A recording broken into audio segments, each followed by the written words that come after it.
하나님의 말씀 시편 143편 1절에서 12절 말씀. 여호와여, 내 기도를 들으시며 내 간구에 귀를 기울이시고 주의 진실과 의로 내게 응답하소서. 주의 종에게 심판을 행하지 마소서. 주의 눈앞에는 의로운 인생이 하나도 없나이다. 원수가 내 영혼을 핍박하며 내 생명을 땅에 엎어서 나로 죽은 지 오랜 자같이 나를 암흑 속에 두었나이다. 그러므로 내 심령이 속에서 상하며 내 마음이 내 속에서 참담하나이다. 내가 옛날을 기억하고 주의 모든 행하신 것을 읊조리며 주의 손이 행하는 일을 생각하고 주를 향하여 손을 펴고 내 영혼이 마른 땅같이 주를 사모하나이다. 셀라. 여호와여, 속히 내게 응답하소서. 내 영이 피곤하니이다. 주의 얼굴을 내게서 숨기지 마소서. 내가 무덤에 내려가는 자 같을까 두려워하니이다. 아침에 나로 하여금 주의 인자한 말씀을 듣게 하소서. 내가 주를 의뢰함이니이다. 내가 다닐 길을 알게 하소서. 내가 내 영혼을 주께 드림이니이다. 여호와여, 나를 내 원수들에게서 건지소서. 내가 주께 피하여 숨었나이다. 주는 나의 하나님이시니 나를 가르쳐 주의 뜻을 행하게 하소서. 주의 영은 선하시니 나를 공평한 땅에 인도하소서. 여호와여, 주의 이름을 위하여 나를 살리시고 주의 의로 내 영혼을 환난에서 끌어내소서. 주의 인자하심으로 나의 원수들을 끊으시고 내 영혼을 괴롭게 하는 자를 다 멸하소서. 나는 주의 종이니이다. 여러분, 많이 피곤하시죠? 몸과 마음이, 영혼이 많이 피곤하실 터인데, 오늘 예배를 통해서 또 오늘 주시는 하나님의 말씀을 통해서 큰 위로를 받으시고, 그리고 피곤한 몸들, 영혼들이 회복되어지는 위한 역사가 있기를 축복합니다.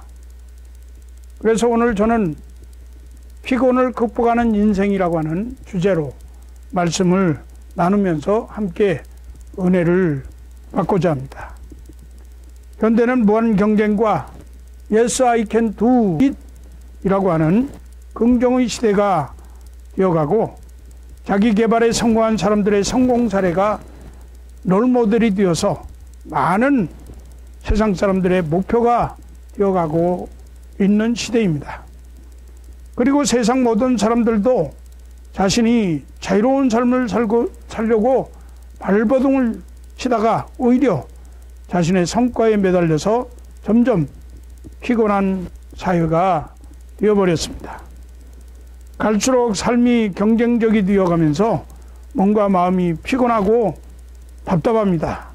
힘든 세상과 피곤한 사회를 극복하기 위하여 학문을 공부하는데, 학문을 통하여서 어떻게 하면 더 편하게 살고 안락하게 살 수 있을까 연구하기 위한 것입니다. 세상 사람들이 배우는 학문은 참으로 어려운 것입니다. 그리고 아이러니하게도 피곤한 것입니다. 학교에서 공부하는 우리의 자녀들이나 아이들을 가르치는 선생님들이 밤을 새워 미래를 준비하면서 학문을 공부해서 몹시 피곤해 합니다. 지혜의 왕 솔로몬 공부가 피곤하다고 하였습니다. 전도서 12장 12절 말씀에 보면, 내 아들아, 또 경계를 받으라. 많은 책을 짓는 것은 끝이 없고 많이 공부하는 것은 몸을 피곤케 하느니라. 전도서 1장 18절은 지혜가 많으면 번뇌도 많으니 지식을 더하는 자는 근심을 더하느니라 라고 말씀합니다. 또한 많은 사람들이 이른 아침부터 저녁 늦게까지 평생토록 수고해야 먹고 사는 세상에서 땀을 흘리며 갖은 수모와 모멸, 스트레스를 감내하면서 오직 먹고 사는 일에 분주하게 살다 보니까 밤낮 없이 하루 종일 피곤한 삶을 살아가고 있는 것이 현실입니다. 성경에서도 피곤한 인생의 삶에 대하여서 여러 곳에서 말씀하고 있습니다. 성경을 정리하면 두 종류의 피곤함이 있다고 말하고 있습니다. 육체적으로 약하며 피곤하게 되는 경우를 말하고 또한 영적으로 피곤한 경우를 볼 수가 있습니다. 모세가 손을 들고 기도하다가 육체적으로 피곤하고 또 예수님이 공생의 사역을 하시다가 육체적으로 피곤하신 경우도 있었습니다. 또한 예수님의 제자들도 예수님의 십자가 죽음이라고 하는 절대절명의 그 순간 몸이 너무 피곤해서 기도하다가 잠이 들어버렸다고 하는 기록이 있습니다. 출애굽기 17장 12절 말씀에 모세의 팔이 피곤함에 그들이 돌을 가져다가 모세의 아래에 놓아 그가 그 위에 앉게 하고, 그 다음에 요한복음 4장 6절 말씀은 거기 또 야곱의 우물이 있더라.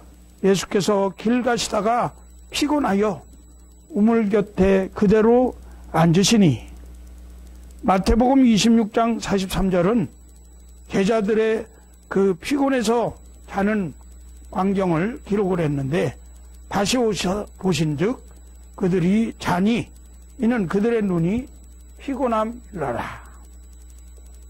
엘리야와 베드로의 경우처럼 신앙인들이 영적으로 사역을 하는 가운데 오랜 시련과 역경을 겪을 때에 없이 피곤해서 신앙생활의 위기를 겪으면서 삶을 포기하려는 경우를 종종 볼 수가 있습니다. 엘리야 선지자는 바알과 아세라 선지자 850명과 싸워서 이긴 능력의 선지자입니다. 우상을 섬기는 아합왕과 왕후 이세벨의 핍박에 못 이겨서 목숨을 구하려고 도망을 치다가 피곤해서 지쳐서 노뎀 나무 아래에 누워가지고 하나님께 죽기를 청하는 그 영적 쇠약함을 보여주는 내용이 열왕기상 19장에 나옵니다. 열왕기상 19장 4절에 보니까 자기 자신은 광야로 들어가 나무 아래에 앉아서 자기가 죽기를 원하여 이르되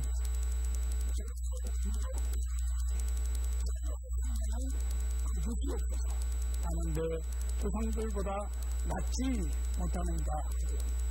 이제 더 이상 사역하고 싶지 않습니다. 피곤해 죽겠습니다. 이제는 위협을 당해서 죽을 지경에 이르게 되었는데 이제 그만 하나님, 내가 이 사역을 이만큼 했으면 됐으니까 내 생명을 거두가 주십시오. 그런 식으로 지금 피곤에 지쳐서 고백하는 겁니다. 베드로는 영적 피곤함을 겪고서 스승을 배반하는 그런 실패를 경험했던 사람입니다. 또한 오늘 본문의 시의 주인공인 다윗 왕이 오늘 본문 6절에서 내 영혼이 피곤하니이다 라고 말씀하고 있습니다. 이 같은 히브리어 단어를 시편 84편 2절에서는 쇠약이라고 번역을 했습니다. 피곤하다가 쇠약해졌다 하는 뜻이죠.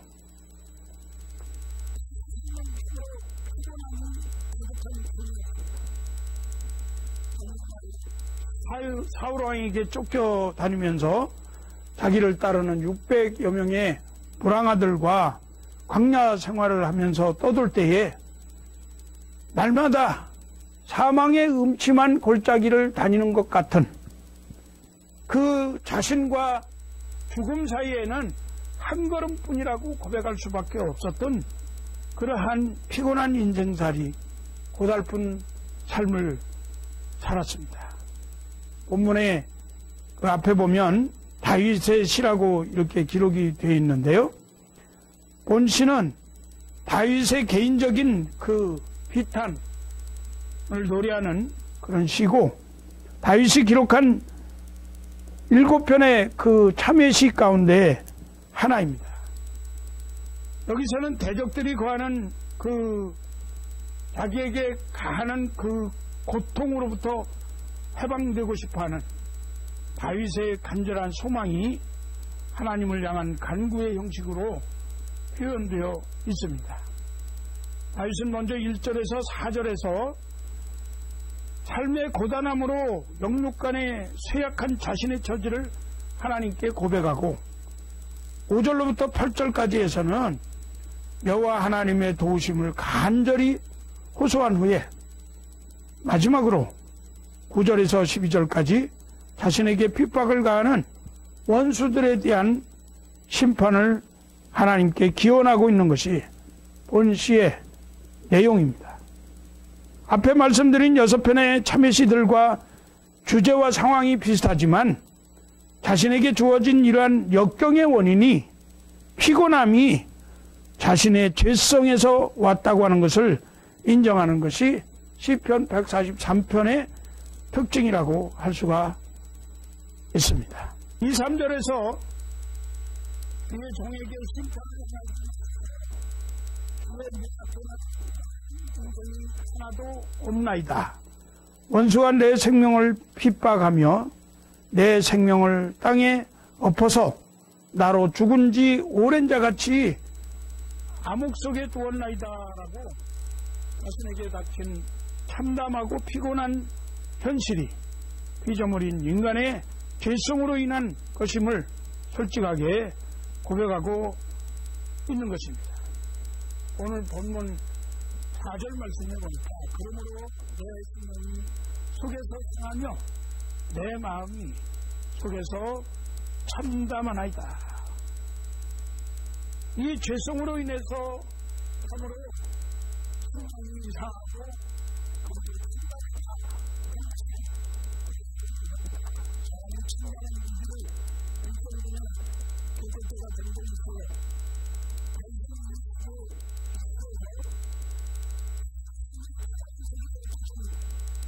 참담함과 절망을 노래하고 있습니다. 다윗이 얼마나 참담했으면 이런 시를 썼겠어요. 이 시를 읽을 때 이 시를 쓴 다윗을 알지 못하면 이 시가 말하고 있는 진리를 이해하기가 어렵습니다. 내 심령이 속에서 상하고 내 마음이 속에서 참담하니이다 라고 했는데 이 참담하다고 하는 말, 절망을 말하는 것이죠. 동서사방을 둘러보아도 어제를 봐도 오늘을 봐도 내일을 기약을 한다 해도 다윗의 주변은 참담한 현실밖에 없었던 것입니다. 인생이 피곤한 원인이 무엇이겠습니까? 전도서 1장 8절은 이렇게 말씀합니다. 모든 만물이 피곤하다는 것을 사람이 말로 다 할 수 없나니 눈은 보아도 족함이 없고 귀는 들어도 가득 차지 아니하도다. 첫째로 피곤한 원인이 바로 눈은 보아도 만족감이 없기 때문이라 하는 것입니다. 여러분, 하나님이 주신 에덴 동산이 무엇이 부족함이 있었겠습니까? 그러나 선악을 알게 하는 나무를 아담과 하와가 보게 되었고 눈에 보아도 만족감이 없었기 때문에 그것을 선택하여서 따먹게 되었습니다. 만약에 아담과 하와가 보지 않았다면 그것을 따먹지 않았을 것입니다. 죄는 먼저 다 비주얼로 인해서 오는 것입니다. 보는 것으로 인해서 온다는 말이죠. 둘째는 귀는 들어도 차지 않는다라고 말씀합니다. 좋은 소리, 복음의 소리를 들어도 사람들은 마음에 감동이 없어요. 그러나 복음의 소리보다 세상 소리, 환락과 즐거움의 소리가 가득하고 반응을 하는 것이 우리들의 모습입니다. 솔로몬은 누릴 것을 다 누렸던 전무후무한 사람입니다. 지혜로운 왕이었습니다. 물질적으로 부족함이 없는 사람이었습니다. 그 주위에는 수많은 여자들이 있어서 환락의 삶을 살았던 사람입니다. 그런데 그렇게 살았던 솔로몬 왕이 모든 것이 허무하고 헛되다고 하였습니다. 마치 바람을 잡으려고 하는 것과 같이 헛되다고 그렇게 말했습니다. 셋째로 피곤한 이유는 하나님 앞에 의로운 인생이 하나도 없기 때문입니다. 다시 말해서 모든 사람이 아담의 범죄와 타락 이후로 죄 가운데 살고 있기 때문에 피곤한 삶을 사는 것이라 하는 것입니다.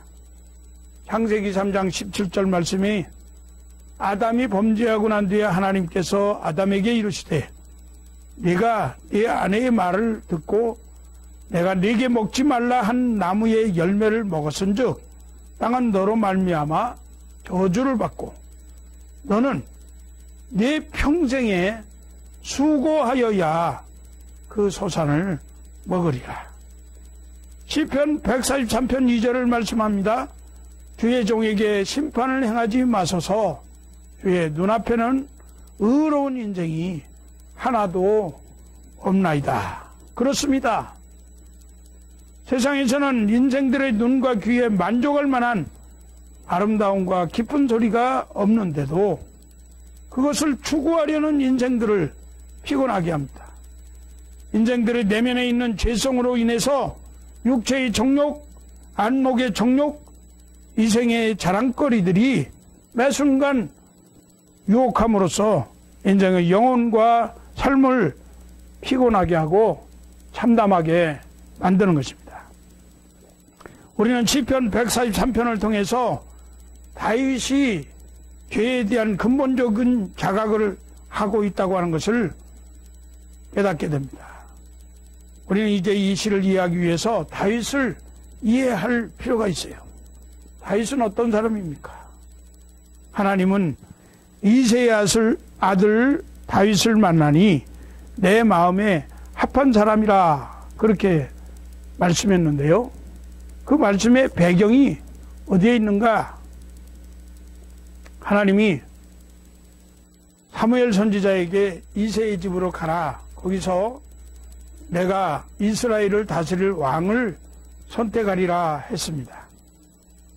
사무엘이 하나님의 말씀에 순종해서 이새의 집에 갔습니다. 그 집에 가보니까 아들이 8명 있다는 거예요. 그래서 큰아들부터 보게 되었는데 사무엘이 그 집 큰아들을 보는 순간부터 그만 정신을 잃어버렸습니다. 엘리압이 얼마나 준수한지 모릅니다. 멋있는 자네였어요. 이 아들이 사무엘 선지자의 마음을 완전히 사로잡은 것입니다. 다윗은 어느 정도 잘난 사람인지 모르지만 성경에 그 용모가 뛰어나다는 표현을 하고 있지 않습니다. 다윗에 대해서 하나님이 주신 말씀은 내가 이새의 아들 다윗을 만나니 내 마음에 합한 사람이라 내 뜻을 다 이루게 하리라 이렇게 말씀을 했어요. 사무엘은 그러나 다윗은 생각지도 안 했습니다. 지금 집안에 있는 아들들 보니까 다 마음에 드는 겁니다. 아무에게나 기름을 붓고 왕으로 세울 정도로 다 자격이 있는 것 같습니다. 그때 하나님이 사무엘에게 하신 말씀이에요. 사람은 외모를 보거니와 나 여호와는 중심을 보느니라. 집에 있는 이새의 아들 7 형제는 모두 아니라는 거예요. 이새를 보고 사무엘이 아들이 더 있느냐 물으니까 저 들판에 양을 치는 막내 아들이 있습니다 얘기합니다. 그래서 그를 데리고 오라고 해서 왔는데 하나님이 그때 이가 그 사람이니 그에게 기름을 부으라. 그래서 제일 어리고 나약한 막내 형들은 집안에 있고 들판에서 양치던 천덕꾸러기 같은 막내 아들 다윗이 기름을 부음받고 왕이 되게 된 것입니다. 우스갯소리지만 혹시 여러분 가운데 자신의 얼굴이 잘생겼다고 생각하는 분 계시면 늘 감사하고 살아야 할 것입니다. 얼굴이 잘생기면 첫인상에 사람의 마음을 사로잡는 거예요.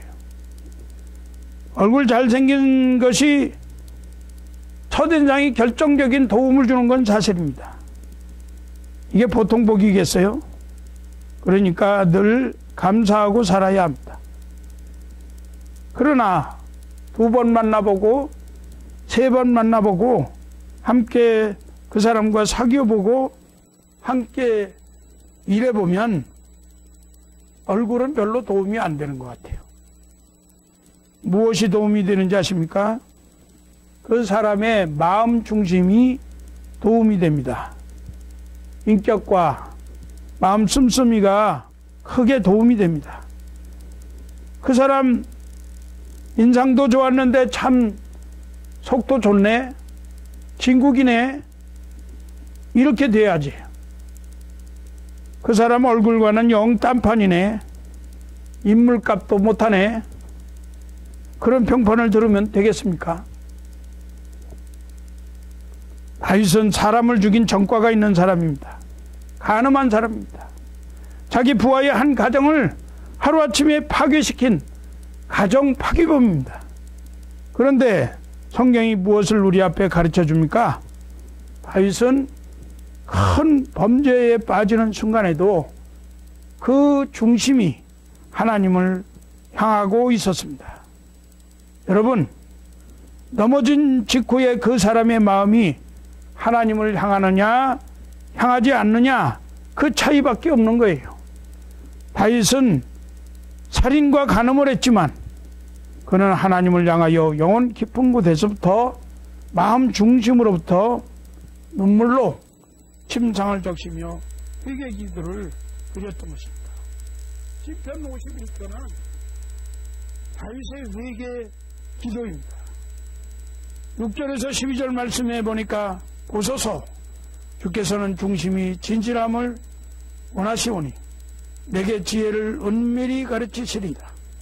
구슬초로 나를 정결하게 하소서. 내가 정하리이다. 나의 죄를 씻어주소서. 내가 눈보다 희리이다. 내게 즐겁고 기쁜 소리를 들려주시사 주께서 꺾으신 뼈들도 즐거워하게 하소서. 주의 얼굴을 내 죄에서 돌이키시고 내 모든 죄악을 지워주소서. 하나님이여, 내 속에 정한 마음을 창조하시고 내 안에 정직한 영을 새롭게 하소서. 나를 주 앞에서 쫓아내지 마시며 주의 성령을 내게서 거두지 마소서. 주의 구원의 즐거움을 내게 회복시키시고 자원하는 심령을 주사 나를 붙드소서. 이렇게 회개 기도를 드렸습니다. 이 회개 기도를 보면 자기는 이미 죄를 짓고 사탄의 유혹에 넘어졌지만 자신을 쫓아내지 않으실 신실하신 하나님을 끝까지 신뢰하고 있는 것입니다. 다윗이 자신의 죄의 본질에 대한 죄책감을 느끼고 있다는 것은 다윗이 그만큼 영적으로 얼마나 깊은 경지에 도달한 인생인가를 우리에게 가르쳐주고 있습니다. 여러분, 피곤을 극복하는 길은 주의 손의 행사를 기억하고 주를 사모하는 것입니다. 피곤한 인생은 진정 하나님을 만나야 피곤이 풀립니다. 다윗은 자기의 심령 깊은 곳에서 꿈틀거리는 죄의 본질을 느끼고 있었으며 결코 자신은 하나님 앞에서 의로운 사람이 되지 못할 것임을 알고 있었습니다. 세상에 의인이 하나도 없고 죄인이기에 그 삶이 피곤하고 참담함을 깨달았습니다. 따라서 그는 하나님의 긍휼함만을 기대하게 되었던 것입니다. 다윗은 현재의 참담한 상황에서 시선을 돌려서 과거에 풍성하신 하나님의 은혜 가운데 있었던 일을 회상하고 힘을 얻게 됩니다. 시편 143편 4절까지만 있다고 하면 절망을 노래하는 시가 될 것입니다. 그러나 다윗은 이 절망 가운데에서 있으면서도 계속해서 5절 이하에서부터 소망을 노래하고 있습니다.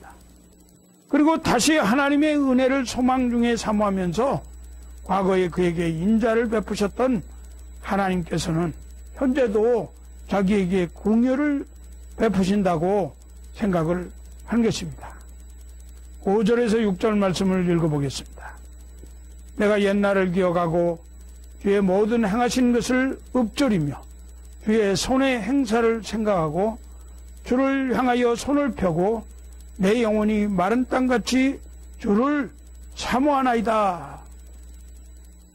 주의 모든 행하신 것을 읊조리고 주의 손의 행사를 생각한다고 하는 것은 옛날에 자신에게 대한 하나님의 은혜를 말하는 것입니다. 오늘 우리가 피곤하여 절망에 처했지만 과거를 살아온 삶의 발자취에는 주님의 은혜의 손길이 넘쳐났다고 하는 것을 기억하는 것입니다. 그러므로 여호와 하나님께서 우리에게 베푼 지난날의 은혜를 기억하고 잊지 말라는 것입니다. 우리가 참담한 죄를 지어서 죄악 가운데 빠질 때에, 극한 피로감에 쌓일 때에 먼저 하나님 앞에 가져야 되는 우리의 신앙 고백은 과거에 우리에게 행하신 주님의 행사를 기억해야 된다고 하는 것입니다.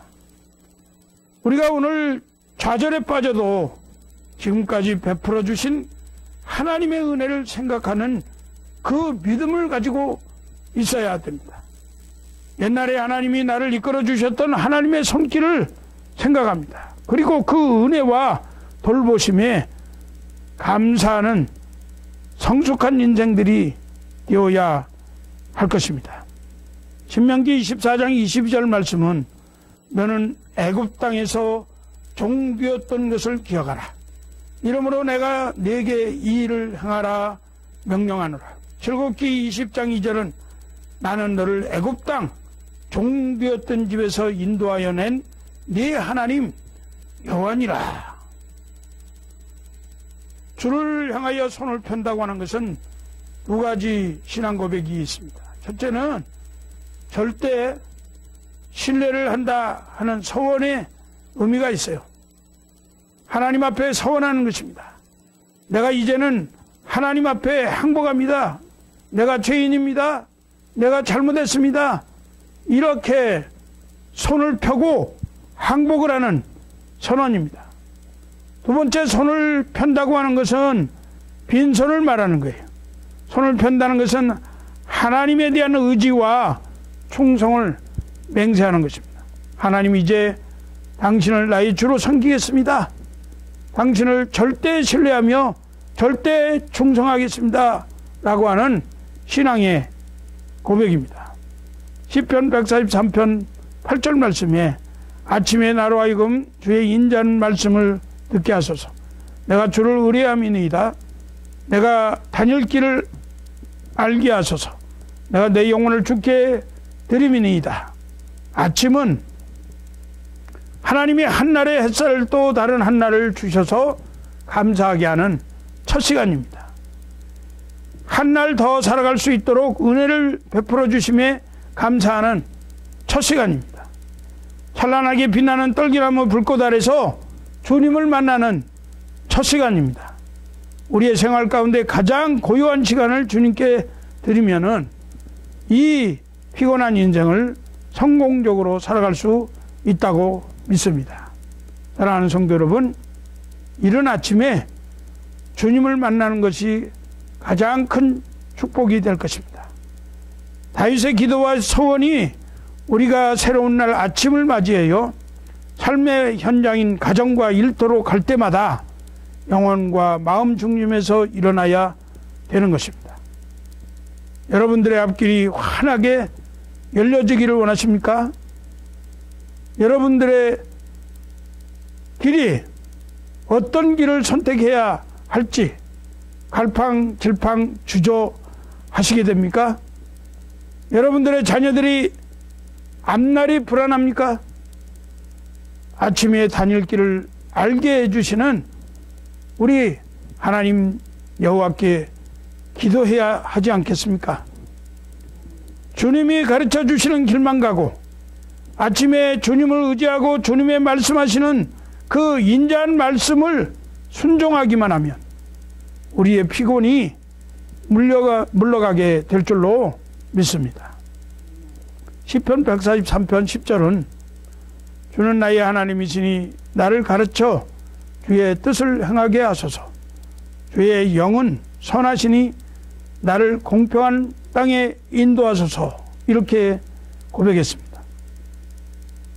고단하고 힘든 인생길에서 우리의 주인 되시는 하나님이 가르쳐 주시는 주님의 뜻을 따라서 주님의 의지대로 살아갈 수 있게 된다면 수고하고 무거운 모든 짐이 풀어지고 불과 물을 통과한 후에는 반드시 풍부한 땅에 도착하게 될 줄로 믿습니다. 시편 143편 12절은 주의 인자하심으로 나의 원수들을 끊으시고 내 영혼을 괴롭게 하는 자를 다 멸하소서. 나는 주의 종이니이다. 이렇게 고백을 했습니다. 피곤한 인생을 사는 성도들에게 주시는 또 다른 안식의 말씀은 나는 주의 종이라고 하는 것입니다. 종이라고 하는 것은 주인의 손에 있는 것이에요.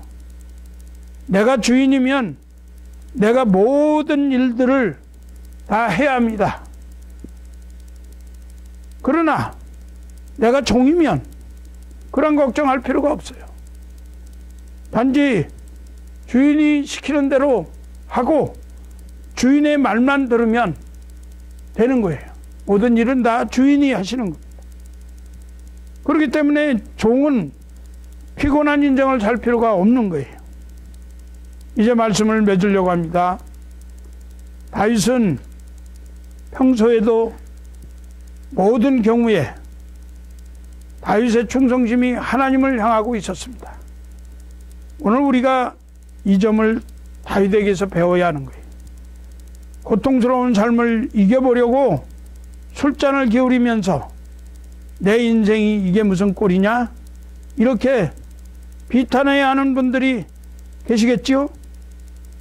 여러분, 그 절망의 노래를 부르는 피곤한 인생들, 만일 독한 술잔을 기울이면서 참담한 자리에 떨어져서 울고 있는 인생이 있다 해도 그 영혼 중심이 죄인임을 깨닫고 구원의 하나님을 바라고 원하고 있으면 그 영혼은 소망이 있습니다. 수천억 재산가라 하더라도 중심이 하나님을 향할 줄 모른다면 그 인생은 피곤하고 참담한 인생이 될 것입니다. 여호와 하나님은 외모가 출중했던 형님들을 택하지 않고 중심을 보고 다윗을 택했습니다. 외형 가지고 한 번은 호감을 줄 수 있을지 모르지만 영원히 호감을 주는 것은 아닙니다. 영원한 호감은 그 중심에서 나오는 거예요. 외모도 좋지만 속도 좋다고 하는 소리를 듣기 바랍니다. 외모는 좋은데 속은 별로다? 그러면 안 되는 거죠. 우리 성도는 외형이 아니에요. 예수를 믿어갈수록 하나님 마음에 합한 그런 사람이 되시기를 바랍니다. 그와 같은 중심을 가진 다윗은 절망에서도 소망의 노래를 부를 수가 있었습니다. 그가 바로 우리에게 다음과 같은 소망의 노래를 들려주고 있는 거예요. 이사야서 40장 28절에서 31절 말씀, 너는 알지 못하느냐, 듣지 못하느냐, 영원하신 하나님 여호와 땅끝까지 창조하신 이는 피곤하지 않으시며 곤비하지 않으시며 명철이 한이 없으시며 피곤한 자에게는 능력을 주시며 무능한 자에게는 힘을 더하시나니 소년이라도 피곤하며 곤비하며 장정이라도 넘어지며 쓰러지되 오직 여호와를 앙망하는 자는 새 힘을 얻으리니 독수리가 날개치며 올라감 같을 것이요 다른 박질하여도 곤비하지 아니하겠고 걸어가도 피곤하지 아니하리로다.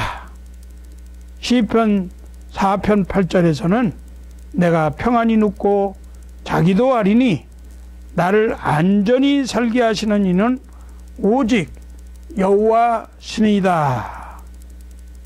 우리는 이 땅에서 피곤한 인생을 사는 동안에 절망을 안 겪을 수는 없습니다.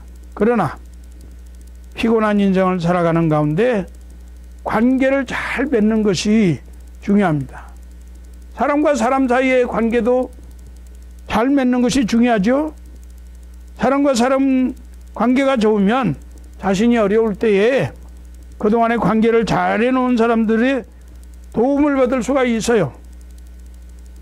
하나님과 사람과의 관계도 마찬가지입니다. 이처럼 우리는 살아가면서 하나님과의 관계를 바르게 갖는 것이 중요합니다. 우리가 피곤할 때, 참담할 때, 절망 가운데 있을 때, 우리의 짐이 무거울 때에 하나님과 관계를 바로 맺어 놓으면 주님께서 우리의 모든 무거운 짐과 피곤한 모든 것을 풀어주시게 될 것입니다. 피곤한 인생 가운데 자신이 어쩔 수 없는 죄인임을 깨닫고 하나님이 우리에게 행하신 지난날의 은혜들을 기억하면서 아침마다 하나님의 도우심을 구하고 손을 펴고 하나님 앞에 항복하는 자세로 다시 한번 주님의 도우심을 구하여서 피곤한 짐을 극복하는 인생들이 되시기를 주의 이름으로 축복합니다.